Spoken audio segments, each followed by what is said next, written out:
તો આ સાહેબ છે જેને એની સાથે એક બીજા મિત્ર પણ છે કે જેની સાથે મારો આજે સરસ મજાનો એક ઇન્ટરવ્યુ કયો કે પોડકાસ્ટ કયો એ શૂટ થયો છે ભગત ઘુઘરાને ત્યાં. આજે ગોલ્ડન વાક્ય બોલું મારા એકેય બ્લોગમાં નથી બોલ્યો. તમે કદાચ બિઝનેસ કરવો હશે ને તો બિઝનેસ કરવા માટે એક ડિસિપ્લિન જોશે, એક લર્નિંગ જોશે. અત્યારે મને એ નથી સમજાતું, બધા લોકો ગયડી વસ્તુ જે છે ગયડી વસ્તુનો ચાલુ કરે. મારી પાસે એક મારો ફ્રેન્ડ આવ્યો, મને કે હિટેન ઓપનિંગ છે આવો છે. હું શેનું કે વોફલ્સનું. હમણાં ઈસનપુર મણિનગરમાં બે મહારાષ્ટ્રીયન બે બહેનો છે, એને સ્ટાર્ટઅપ કર્યું. એટલે ક્યાંય પણ સ્ટાર્ટઅપ જાય ને તો મને મારું સ્ટાર્ટઅપ યાદ આવે. તો આઈ એમ ઓલવેઝ હું ટ્રાય કરું, હું કોઈને હેલ્પફુલ થઈ શકું એમ. જ્યારે હું ઉપર જઈશ ને તો ભગવાન સ્વામિનારાયણ કહેશે કે મેં તને વાણી આપી, મેં તને સારું આપ્યું, તું કેટલાને મદદ કરીને. એટલે ઓલવેઝ હું બધાને હેલ્પફુલ થાઉં છું. તો એ બેન પાસે ઉપર હું, બેન શું બનાવો છો? તો મને કે ઓલી ચીઝનો કેક હતો, ચીઝ સ્ટ્રોબેરી કેક. સી ક્યાં ઉભા છે? ધ્યાનથી સાંભળજો. ક્યાં ઉભા છે? ગાર્ડનની સામે. કરે છે શું? ધ્યાન હજી આગળ સાંભળજો, તમે એમ કહો વાહ. એટલે મેં 1 સેકન્ડમાં આખો મેં ગ્રાફ કાઢી લીધો. મેં કીધું કેવડી મોટી સ્ટાર્ટઅપમાં જ કેવડી મોટી ભૂલ કરો. હું તમને સમજાવું શું કરે. અત્યારે ઘરે ઘરે ડાયાબિટીસ છે, માનો છો? ઘરે ઘરે. 2030માં વેગન ફૂડ વધવાનું છે. તો તમે બિઝનેસ કરો છો એટલે તમારે પેલા રિસર્ચ એનાલિસિસ કરવું પડે. માણસો છે ને 300 રૂપિયાનું ફ્રૂટનું બાઉલ ખાઈ લેશે. સ્ટાર લોકો છે ને જેકી શ્રોફથી, અનન્યા પાંડેરી, બધા લોકોના વિડીયો તમે જુઓ, એ લોકો ખાંડથી દૂર ભાગે છે. હવે તમે ઓલી કેક નાખી, પેલા જેલી ઉપર ઓલું નાખ્યું. હું કોઈ પ્રોડક્ટના ઓલું નથી કરતો, પણ તમે સમજો કે એવો બિઝનેસ કરો. હવે તમે ઘરે ઘરે સુગર વાળા પેશન્ટને તમે એક્સાઇટમેન્ટથી ભગવાનને પ્રાર્થના કરીને બ્રાહ્મણ પાસે ઓલું મુહૂર્ત કઢાવીને પોતાના સપનાને ટેબલ ઉપર મૂકો છો, પણ તમારું સ્ટાર્ટઅપ જ ખોટું છે. એના કરતા હેલ્ધી ફૂડ વેચો. પછી મેં શું કર્યું, મને ડાયરેક્ટ કહીશ તો એમ થશે કે આવી ગયો. એટલે મેં મારા બાળકોને બોલાવ્યા. પછી હું આમાંથી એક કેક લઈ લ્યો, ખાઓ. ટુ બી વેરી ઓનેસ્ટ, મારા છોકરાએ કેક અડધો મૂકી દીધો. પપ્પાએ કહ્યું બહુ ગયડું છે, રાઈટ? પછી મેં એને કીધું મારી બેન ખોટું ના લગાડતી, ગાર્ડનની સામે ઉભી છો, આમાં બધા હેલ્થ માટે અંદર હાલવા આવે છે. જ્યુસનો ધંધો કર. હા, કાયદેસર. મારી બેન જ્યુસનો ધંધો કર, રોજના 3-4 હજાર કમાઈશ બેન. તો આવતા સમયમાં હેલ્ધી ફૂડની વેલ્યુ થવાની છે. હવે તમે એ નહીં કરો ને તમે ગયડું સોસ વાળા ખાંડના નહીં કરશો તો તમારા સપના તૂટશે. હું હાલની તકમાં સ્ટ્રગલ કરું છું ને મને ખબર છે કે સપના તૂટે ત્યારે કેટલી તકલીફ પડે, રાઈટ? સગાવાળા શું કહે ખબર, અમે તને હેલ્પ કરશું, ટેબલ રાખીને ધંધો કર. બીજી સૌથી મોટી ભૂલ કરે છે અત્યારનું જનરેશન. હું ભાઈ સ્ટ્રગલ કરું છું, મોટો આંતરપ્રિન્યોર નથી. હું હાથ જોડીને કહું કે આ સાંભળીને તમે એવું નહીં વિચારતા કે હિતેન ભગત ભાષણ આપે છે, પણ તમે સાંભળીને આ વિડીયોને 2 વાર જોશો તો એમ કે માણસ કેટલો સાચો છે. તમે સારામાં સારું બનાવતા જાણતા હો, સાંભળજો, સારામાં સારું બનાવતા જાણતા હો તો ભાઈ નાની એવી 15,000 વાળી દુકાન લઈને. અમદાવાદના લોકો એટલા સારા છે કે સ્વાદ માટે તો તમને કહું ગમે ત્યાં જાય છે. એક પાણીપુરી વાળો વ્યક્તિ ખૂણામાં ઉભા રહીને સાંજના 4,000-3,000 પ્રોફિટ ના કમાઈ શકે. તો સૌથી પહેલા તમે શું કરો? માણસો શું ભૂલ કરે છે? 2 ટાઈપની. હમણાં મારો ફ્રેન્ડ દાળ પકવાન વાળો હિતેનું ફલાણી જગ્યાએ કરતો હતો ને, તો એ કે એને મને કાઢી મૂકો, કારણ કે XYZ વ્યક્તિ આવ્યો એમ બોલો આ 15,000 આપે ને, હું તને 30,000 આપીશ. ચાલુ ધંધો 15,000નું રોજનું કાઉન્ટર એ માણસને ઉપાડી લીધો અને ઓલો આવી ગયો. વાંક કેનો?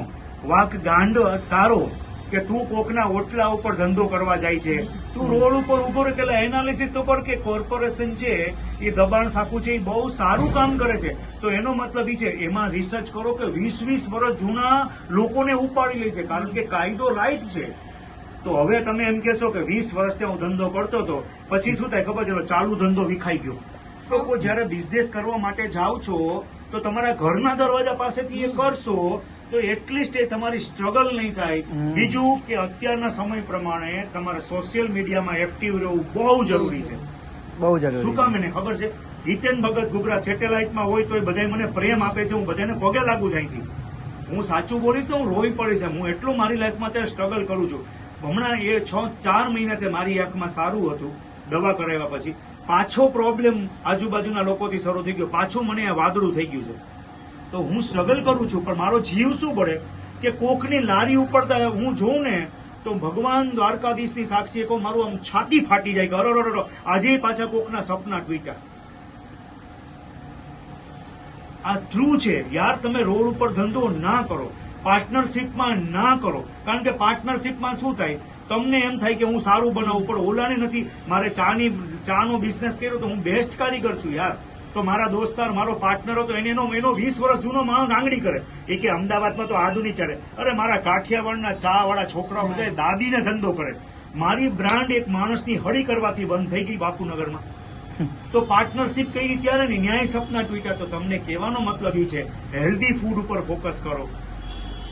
હું તમને સલાહ આપું પણ આવતા સમયમાં હિતેન ભગત ગુગરામાં બહુ નવા અપડેટ આવવાના છે.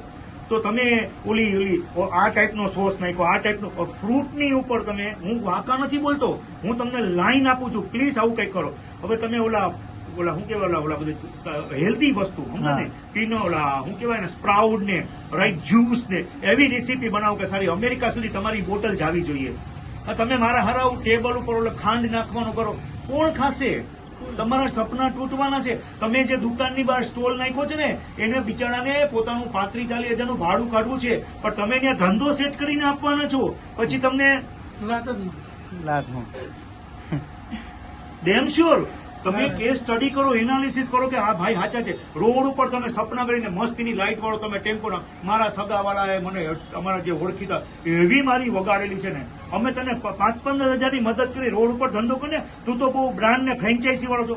હું બધાને કહું મારા બ્રાન્ડ ને ફ્રેન્ચાઇઝી નથી જોતી, પણ મારે સ્ટેબલ લાઈફ જોતી હતી, એટલે હું દુકાન ગોતતો હતો. દુકાન ગોતો એવી જગ્યાએ, અને ફૂડ એટલું સરસ આપો કે તમારા રોડ ઉપરથી શરૂ કરશો તો 5-10 વર્ષ પછી એ પડવાના છો, એટલે વળીથી એકડો ઘૂંટવાનો. જેમ નોકરિયાત માણા આ કંપનીમાં 50,000 કમાય છે, બીજી કંપનીમાં જાય તો શું થશે, એકડેકથી શરૂ કરવાનું. તો તમે રોડ ઉપર ધંધો કરીને તમે ગયડું ખાંડ વાળા બધા સોસ નાખીને લાગી પડ્યા છે.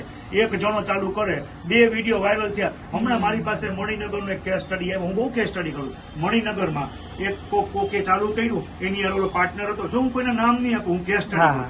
એકે ચાલુ કર્યું, એક કોક વ્યક્તિએ ચાલુ કર્યું, એની ભાગો એનો પાર્ટનર હતો. હવે તો કે ઓલું બનાવે ને ત્યારે કેકનું ને જે કાંઈ પણ ઓલા કેકમાં સોસ નાખીને, મને બધું નામ આવડે તો હું બાંગાવાળા કરીને તમને સમજાવું છું. મને બધું આવડે છે, હું નામ બોલી શકું, પણ મારો તીર, મારે કોઈની ટીકા, હું ભગત છું, ટીકા નહીં કરું. હું તમને કેસ સ્ટડી આપું છું. તમે ઓલું આમ નાખો બધી ફ્રૂટ ઉપર ને પછી આમ કરો તો 2-3 રીલ વાયરલ થઈ ગઈ મણિનગરની. તો ઈ જ પટ્ટામાં 7 જણા ચાલુ થયા.